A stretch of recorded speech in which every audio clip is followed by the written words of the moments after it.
Nggak pernah Tuhan memberikan kita kekurangan atau berjuang seorang diri. Dengan sisa-sisa berkat kita, dengan sisa-sisa tenaga kita, sisa-sisa waktu kita, sisa-sisa iman kita, bersyukur membuat semuanya berkelimpahan. Itu ternyata cara mainnya. Salam damai sejahtera saudara-saudaraku yang terkasih, pencinta firman Tuhan. Berjumpa kembali dengan Bible Learning with Father Joseph. Saudara-saudaraku yang terkasih, bagaimana kabar Anda hari ini? Saudara-saudaraku yang terkasih, kemarin ternyata saya tuh baru ingat setelah saya bikin video, ada oma-oma mengingatkan, Romo selamat ulang tahun Bible Learning yang ke-6. Waduh, baru saya ingat. Saudara-saudara, luar biasa, 6 tahun Bible Learning with Father Joseph, pewartaan firman Tuhan. Bagaimana pewartaan melalui media sosial ini bisa berlangsung selama 6 tahun. Saya percaya bahwa itu semua adalah karya Tuhan. Sebab kalau itu bukan karya Tuhan, pasti sudah berhenti di tahun pertama, berhenti di tahun kedua. Tapi luar biasa, Tuhan menyentuh saya, menjadikan saya sebagai alatnya. Saya dipakai oleh Tuhan untuk berbicara soal firman Tuhan kepada Anda semua. Tapi ternyata Bible Learning ini sebetulnya bukan untuk Anda saja loh, tapi untuk saya si pewarta ini. Firman ini juga harus membentuk saya. Firman ini juga harus membantu saya untuk melihat kekuatan, kelemahan, tantangan-tantangan dalam hidup saya. Terima kasih. Nah, sebagai ucapan syukurnya, hari ini, hari Sabtu, tanggal 15 Februari, semua anak-anak di Rumah Teduh Suryo, papa mamanya, pembimbing-pembimbingnya, pengurus-pengurusnya, kita angkut semua ke Jakarta Aquarium. Anak-anak ini dari daerah, mungkin mereka belum pernah ke Jakarta Aquarium. Disitulah mereka nanti, ya daripada di rumah terus, ke rumah sakit terus, sekali-sekali kita ajak jalan-jalan. Pasti mereka senang. Tetapi Romo Yosef nggak bisa ikut karena apa? Ini pagi-pagi saya harus berangkat ke BSD, lalu sore saya harus misa sore, lalu besok paginya seminar di BSD juga. Waduh, ini kayaknya 2 hari ini betul-betul padat. Apalagi nanti jam 9, saya harus jam 9 malam, saya harus rapat komisi kitab suci. Waduh, Romo. Kalau orang Sabtu Minggu itu malah santai, tapi kalau Romo Yosef malah padat. Tapi nggak apa-apa, pewartaan firman Tuhan harus selalu bergulir. Saudara-saudara, jujur ya, saya ketika baca firman Tuhan, baca kalender liturgi, baca bacaan-bacaan yang dibacakan dalam perayaan Ekaristi, itu nggak langsung nangkep sebetulnya. Nggak langsung ngerti kok, nggak langsung paham kok.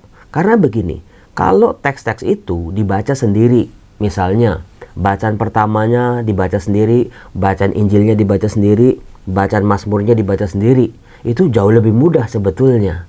Tapi kadang-kadang ketiga bacaan ini saling bantu-membantu, ada benang merahnya. Tapi kadang-kadang dibaca sekali 2 kali, ini hubungannya apa ya? Bacaan pertama dengan bacaan Injil. Contoh seperti hari ini, saya harus berpikir keras dari tadi malam, saya merenungkan, Tuhan maunya apa sih Tuhan? Karena bacaan pertamanya itu Kejadian bab 3, manusia jatuh dalam dosa, diusir dari Taman Eden. Sementara di bacaan Injilnya dibacakan itu Markus bab 8 ayat 1-10 yang berbicara tentang penggandaan roti. Apalagi Mazmurnya ya, itu Mazmur 90, Tuhan engkaulah tempat perlindungan kami turun-temurun. Coba saya minta Anda untuk berpikir sejenak, kira-kira ada nggak benang merah dari bacaan pertama, bacaan Injil dan Mazmur? Apa juga ya Romo, kalau jadi pewarta, jadi pengkhotbah, membawa renungan, lihat bacaan pertamanya bagaimana dibongkar manusia jatuh dalam dosa, bagaimana terjadi pengkhianatan di situ, penyangkalan demi penyangkalan, perempuan, laki-laki ditanya, kenapa kamu tahu kamu telanjang? Perempuan yang engkau tempatkan di sampingku, dialah yang memberi aku buah terlarang yang kau larang makan itu Tuhan. Lalu perempuan ketika ditanya, nyalahinya ular. Nah, saudara-saudara, coba bayangin bagaimana hubungannya dengan Mazmur, hubungannya juga dengan penggandaan roti. di pengganaan roti kan Tuhan Yesus menggandakan roti, 5 roti 2 ikan untuk makan 5.000 orang. Saya berpikir keras sampai tadi malam saya nggak dapat apa-apa, bayangin coba. Tapi ini dia, ketika Anda merasa tidak dapat apa-apa, merasa begitu sulitnya memahami firman Tuhan, merasa mentok, merasa mandek, nggak ada ide Romo, nggak ada lagi inspirasi. Ingat, firman Tuhan itu inspirasi tanpa batas. Asal kita mau duduk tenang. Utuslah rohmu ya Tuhan dan jadi baru seluruh muka bumi. Itu ikat ya Mazmurnya kemarin itu. Utuslah rohmu ya Tuhan dan jadi baru seluruh muka bumi. Pelan-pelan dimeditasikan, dimohonkan pada Tuhan. Utuslah Tuhan, bukan aku yang mengerti, tapi Roh Kuduslah yang membuat aku untuk mengerti dan memahami pesan apa yang mau Engkau sampaikan padaku, pada orang-orang yang sabdanya ini akan aku wartakan. Jadi berrelasi dengan Sang Sabda secara akrab, di situ luar biasanya Sang Sabda akan menjelaskan dirinya sendiri pada kita. Teksnya terbuka untuk kita, bagaimana ternyata, waduh, oh begini toh, oh begitu toh. Selalu ada kebaharuan-kebaharuan dalam diri kita. Nah, saudara-saudaraku, selain teksnya juga, kemarin ketika saya lagi pusing gitu ya, mau renungan apa nih? Apalagi kemarin kan HUT ulang tahun ke-6 Bible Learning, mau saya rayain gimana nih? Ketika saya lagi keliling-keliling di daerah Kelapa Gading waktu itu, tiba-tiba ada seorang ibu Herlina namanya, sama suaminya Pak Wibisono, orang baik. Romo, ada seorang ibu, ada seorang oma sedang terbaring sakit di rumah sakit Gading Pluit. Entah mengapa saudara-saudara, saya merasa kalau semuanya serba kebetulan seperti itu, rasanya ini sebuah petunjuk dari Tuhan. Iya ya, ini petunjuk dari Tuhan, karena Ibu Herlina ini sudah kasih tahu itu sejak 2 minggu, 3 minggu yang lalu tentang Oma Lisa yang sakit ini. Tapi tinggalnya di Jakarta Barat, tinggalnya di apartemen. Waduh, saya kalau ke apartemen, saya belum pernah ke apartemen, bingung parkirnya bukan. Maka dari itu waktu itu saya tunda-tunda, gimana caranya. Tapi sekarang kayaknya Tuhan menyadarkan saya, Yosef, ini udah di Kelapa Gading loh rumah sakitnya. Kamu sedang ada di Kelapa Gading loh. Ayo, ini sebuah petunjuk dari Tuhan, kamu harus datang, kamu harus doain. Maka saya langsung, Bu, baik Bu, kamar berapa? Saya langsung pergi ke ruangan itu, ke rumah sakit itu, dan di situ saya berjumpa dengan seorang oma penonton Bible Learning, penonton OKS, sudah lanjut usianya juga, sedang terbaring sakit. Nah, setelah itu saya berdoa. Nah, di situ saya baru mengerti. Ternyata kalau kita tidak mengerti firman Tuhan yang kita baca, cobalah jadi pelaku firman dulu. Nah, itu dia. Itu trik dari saya. Coba jadi pelaku firman dulu. Karena gini, antara mendengar firman dan pelaku firman itu bisa tektokan, bisa saling berhubungan satu sama lain. Maka ketika saya datang, saya mendoakan, selesai tugasnya saya pulang. Di situ saya baru memahami bagaimana ini firman di tanggal 15 Februari ini harus dibaca, bisa dimaknai.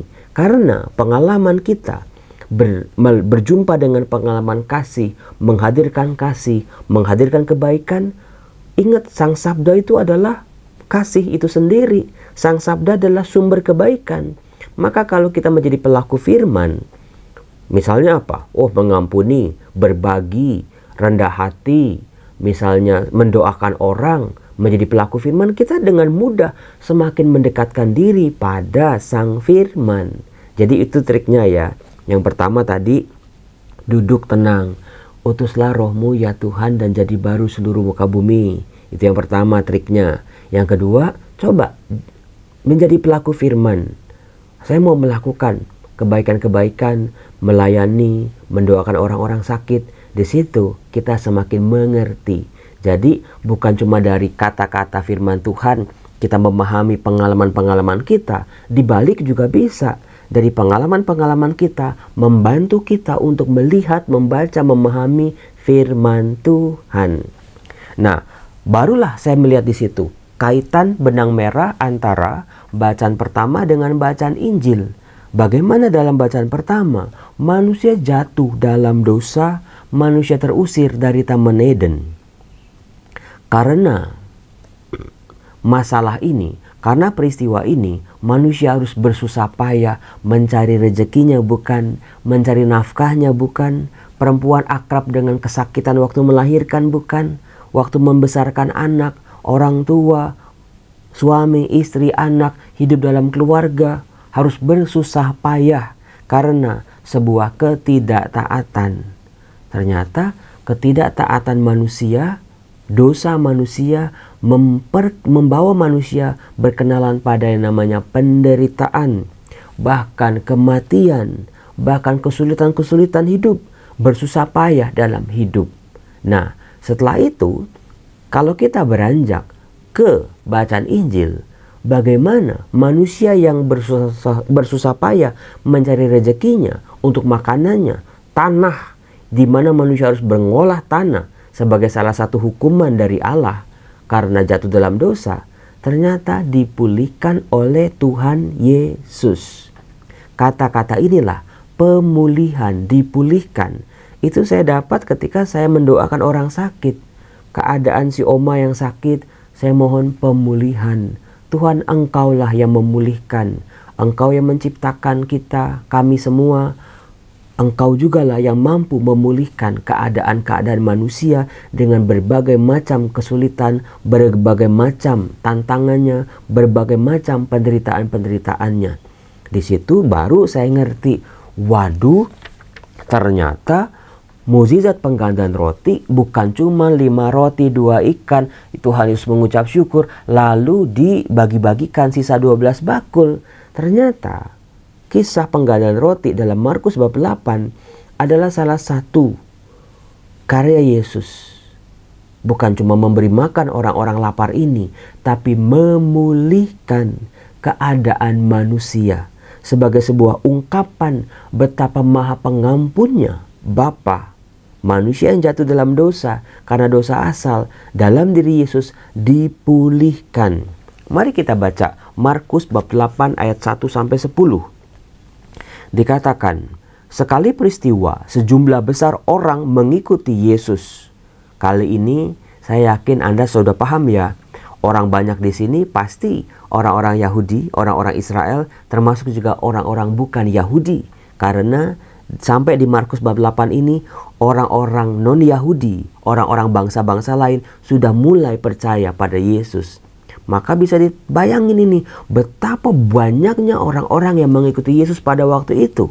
Dari dalam negeri maupun dari luar negeri kalau katanya sekarang. Karena mereka tidak mempunyai makanan, nah itu dia. Padahal di bacaan pertama, kalau kita lihat di sini, itu misalnya di ayat 17. Dengan bersusah payah engkau akan mencari rejeki dari tanah seumur hidupmu. Maka dari muda sampai tua ini manusia harus bersusah payah ini. Semak duri dan rumput duri akan dihasilkannya bagimu. Dan tumbuh-tumbuhan di padang akan menjadi makananmu. Dengan berpeluh engkau akan mencari makananmu. Sampai engkau kembali lagi menjadi tanah. Karena dari situlah engkau diambil. Sebab engkau debu. Dan engkau akan kembali menjadi debu. Itu salah satu resiko, konsekuensi terusirnya manusia dari Taman Eden. Sementara kepada perempuan kan sudah dikatakan sebelumnya, bersusah payah waktu mengandung akan kubuat sangat banyak. Dengan kesakitan engkau akan melahirkan anakmu. Namun engkau akan birahi kepada suamimu dan ia akan berkuasa atasmu. Kesulitan-kesulitan manusia, penderitaan, keterbatasan segala sumber daya yang tadinya sudah dimiliki manusia di Taman Eden, tapi karena ketidaktaatan, konsekuensinya, resikonya manusia hidup di luar Taman Eden. Nah, Itu diungkap dalam bacaan Injil, di mana dikatakan mereka, orang banyak ini, 5.000 orang lebih, tidak punya makanan. Padahal mereka sedang ada di tempat yang terpencil, tidak bisa membeli makanan di mana-mana. Suasana terbatas, dalam keterbatasan yang sangat amat memprihatinkan. Apakah Anda pernah hidup dalam situasi seperti ini? Serba terbatas, duit ya terbatas, cekak romo. Kesehatan ya lagi drop romo, lagi sakit romo. Terus lagi disiksa, ditambah lagi siksaannya dengan suami, istri begini, suami begono, anak-anak begini, orang tua besan, mertua begini, teman-teman juga begini. Sampai kita menyadari ya, dalam penderitaan kita betapa terbatasnya kita. Penderitaan kita menyadarkan kita pada dosa asal yang pernah dilakukan oleh manusia. Tapi ternyata kita tahu hukuman bukan akhir dari segala-galanya. Meskipun dikatakan di ayat 23 di bacaan Kejadian bab 3, lalu Tuhan Allah mengusir dia dari Taman Eden supaya ia mengusahakan tanah dari mana ia diambil. Tuhan Allah menghalau manusia itu, dan di sebelah timur Taman Eden ditempatkannya lah beberapa kerub dengan pedang yang bernyala-nyala dan menyambar-nyambar untuk menjaga jalan pohon kehidupan. Jadi manusia terusir dari Taman Eden dan Tuhan menjaga jangan sampai manusia melanggar kembali. Nah, tapi di sini saudara-saudara, dengan Markus bab 8 penggandaan roti, tampak sekali pengampunan Allah itu dalam diri Yesus. Baru tahu kan, baru sadar kan bagaimana ternyata kalau teks kitab suci dibaca bersama teks yang lain, itu ternyata memberi inspirasi tambahan. Dikatakan Yesus memanggil murid-muridnya dan berkata, hatiku tergerak oleh belas kasihan kepada orang banyak ini. Lagi-lagi disinilah belas kasih dan pengampunan. Tuhan yang masih peduli, Tuhan yang masih mau tahu dengan urusan-urusan manusia. Tuhan tidak membiarkan manusia berjuang seorang diri. Tetapi dengan Yesus Kristus yang hadir, manusia diajak untuk menemukan jalan pulang. Sudah 3 hari mereka mengikuti aku dan mereka tidak mempunyai makanan. Jadi mereka sudah kehabisan makanan sama sekali 3 hari ngikutin Yesus.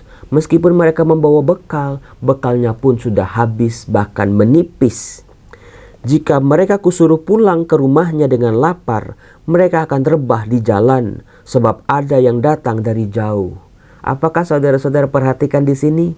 Tuhan Yesus bukan cuma peduli karena mereka lapar saja, tapi Tuhan Yesus berpikir 2-3 langkah ke depan. Nanti kalau disuruh pulang, mereka akan rebah di jalan. Gimana ini? 3 hari perjalanan ngikutin Yesus itu pulang butuh 3 hari lagi mungkin. Bahkan lebih. Dari mana mereka bisa makan? Itu dipikirkan oleh Yesus. Itu masuk dalam perhitungannya Tuhan Yesus. Jadi Tuhan Yesus itu pribadi yang memang luar biasa. Bukan cuman orang lapar terus dikasih makan. Tapi Tuhan Yesus adalah pribadi yang mampu berpikir 2-3 bahkan 10 langkah ke depan, yang bahkan kita manusia saja belum tentu bisa berpikir. Para murid langsung kan ya mereka keberatan kalau disuruh memberi mereka makan karena kesulitan ini, karena kesulitan itu. Ada aja alasannya dari para murid. Tapi Tuhan Yesus sudah berpikir beberapa langkah jauh ke depan. Dikatakan murid-muridnya menjawab, nah ini kan, bagaimana di tempat yang sunyi ini orang dapat memberi mereka roti sampai kenyang? Jawab, Yesus bertanya kepada mereka, berapa roti yang ada padamu? Saudara-saudaraku terkasih, ternyata ketika manusia terusir dari Taman Eden, Tuhan masih memberinya bekal, sisa-sisa karunia dan rahmat. Ada akal budi, ada kehendak bebas, ada kuasa atas binatang-binatang. Itu ternyata tidak diambil. Maka 7 roti adalah sebuah simbol bagaimana bekal-bekal yang diberikan oleh Allah untuk manusia bisa bertahan hidup di luar Taman Eden. Yesus menyuruh orang banyak itu duduk di tanah. Sesudah Yesus mengambil 7 roti itu, mengucap syukur, lalu memecah-mecahkannya, memberikannya kepada murid-muridnya untuk dibagi-bagikan. Bersyukur terhadap bekal-bekal yang masih ada pada kita. Itu dia. Mengapa bersyukur itu sangat penting? Mengapa Ekaristia itu adalah artinya syukur. Bersyukur setiap hari, sejak bangun pagi sampai nanti tidur malam hari, bersyukur. Di siang hari, bersyukur. Dalam setiap doa, bersyukur. Ketika bersusah payah mencari nafkah dengan tanah yang kita olah, bersyukur. Ketika sakit, tubuh kita sudah renta dan menua, bahkan terserang sakit penyakit, bersyukur. Kurang-kurangin ngeluhnya, kurang-kurangin melihat segala sesuatu secara negatif, kurang-kurangnya, jelek-jeleknya. Aku mau sekarang mataku terbuka, telingaku terbuka, mulutku terbuka untuk bisa melihat, mendengar, berkata-kata, bersyukur atas segala kebaikan-kebaikan Tuhan. Kuncinya itu kok 5 roti 2 ikan. Dengan mengucap syukur bisa dibagi-bagi untuk makan sejumlah banyak orang, sejumlah besar orang pada waktu itu. Dan mereka memberikannya kepada orang banyak. Mereka mempunyai juga beberapa ikan. Sesudah mengucap berkat atasnya, Yesus menyuruh supaya ikan itu juga dibagi-bagikan. Dan mereka makan sampai kenyang. Seperti yang dilakukan Allah di Taman Eden, menyediakan makanan-makanan buat manusia. Demikian juga Tuhan Yesus memberikan makanan buat 5.000 orang lebih ini. Kemudian orang mengumpulkan potongan-potongan roti yang sisa sebanyak 7 bakul lagi. 5 roti 2 ikan dibagi-bagi, sisanya 7. Bayangin coba, 7 roti dibagi-bagi dengan ucap syukur, dibagi-bagi menghasilkan 7 bakul. 7 bakul nanti diucap syukur lagi, dibagi-bagi lagi, syukur lagi, dibagi-bagi lagi, masih ada sisa terus. Nggak pernah Tuhan memberikan kita kekurangan atau berjuang seorang diri. Dengan sisa-sisa berkat kita, dengan sisa-sisa tenaga kita, sisa-sisa waktu kita, sisa-sisa iman kita. Bersyukur membuat semuanya berkelimpahan. Itu ternyata cara mainnya. Sebuah bekal rohani yang diberikan Tuhan Yesus pada kita untuk hidup di luar Taman Eden sampai menemukan jalan pulang kepada Bapa, kembali ke Taman Eden. Mereka itu kira-kira 4.000 orang. Lalu Yesus menyuruh mereka pulang. Akhirnya Yesus segera naik ke perahu dengan murid-muridnya dan bertolak ke daerah Dalmanuta. Saudara-saudara, jangan lupa bersyukur ya. Sebab rasa syukur kita, sisa-sisa ampas-ampas yang masih ada pada kita. Kita udah tua, kita udah pikun-pikun, kita udah gak bisa kemana-mana, duit kita tinggal segini-gininya. Tuhan, aku syukuri semua yang masih sisa, semua dari sisa-sisa tenagaku, waktuku, rezekiku. Aku bersyukur Tuhan. Dan Tuhan akan melipat gandanya buat kita nanti untuk kita bagi-bagi berkat buat keluarga, buat orang-orang di sekitar kita. Dan kalau masih ada sisa lagi, ucapin syukur lagi, Tuhan akan melimpahkannya kembali. Seperti itulah lingkaran syukur kita. Terima kasih saudara-saudara. Saya mau berangkat ngajar dulu di BSD, jauh sekali ini. Semoga Tuhan memberkati kita. Bye-bye.